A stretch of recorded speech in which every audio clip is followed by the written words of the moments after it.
to-do list vaporized in the desert heat of pain. All I could do was sit and be loved, a need that my family filled extravagantly.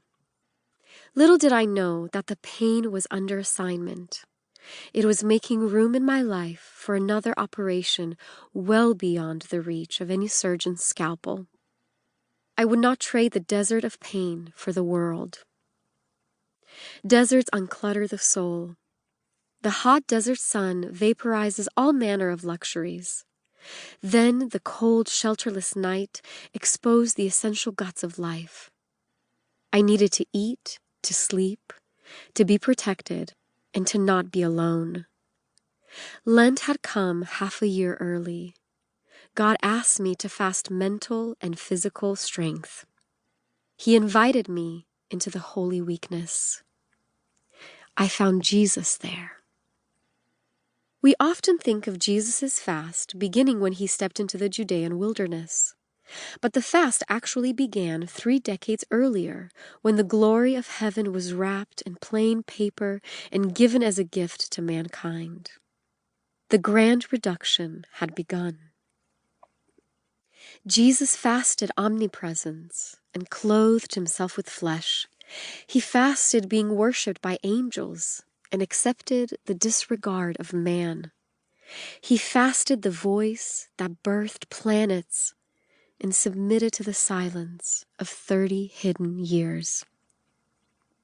How must it have felt, knowing he had the power to heal, to have to walk past children suffering with leprosy?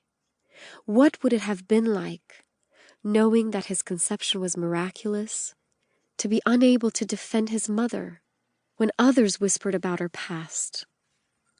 And how agonizing would it be when his word could one day raise the dead to life again, to stand by while those he loved, perhaps even Joseph, his father, died. We are duly thankful, challenged, and inspired by Jesus' 40-day fast from food in the Judean wilderness. Perhaps we should likewise be grateful, awed, and humbled by his 30-year fast from praise, power, and potential in Nazareth. It takes a great deal of strength to choose weakness. Jesus chose voluntarily. I did not possess the courage or wisdom to volunteer.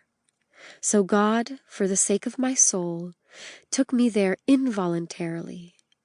His drafts were merciful indeed.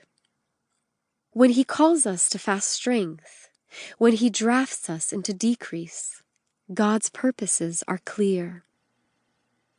Remember how the Lord your God led you all the way in the wilderness these 40 years, to humble you and to test you in order to know what was in your heart, whether or not you would keep his commands.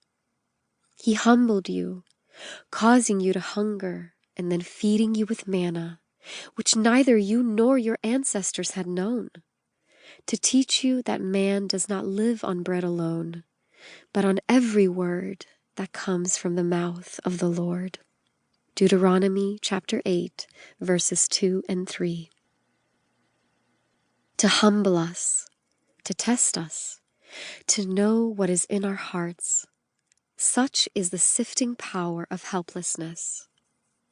In our daily lives, we may prefer self-reliance, but perhaps utter dependence is the truer friend of our souls. 2 weeks past the surgery, I picked up my journal and wrote, "I used to think I could do just about anything. Now I know I can't." Through the fasting of strength, God was causing me to hunger. Helplessness exposed the contents of my heart. God began to feed me. As he nourished me, my eyes were opened to see an invisible danger that had been growing within me. Prior to surgery, God was not absent. The challenge was that self was so very present. Though I had purposed to live simply, clutter was collecting around my faith. I was becoming more vulnerable to sin, but sin of a slightly different strain than in earlier years. We all guard against sin.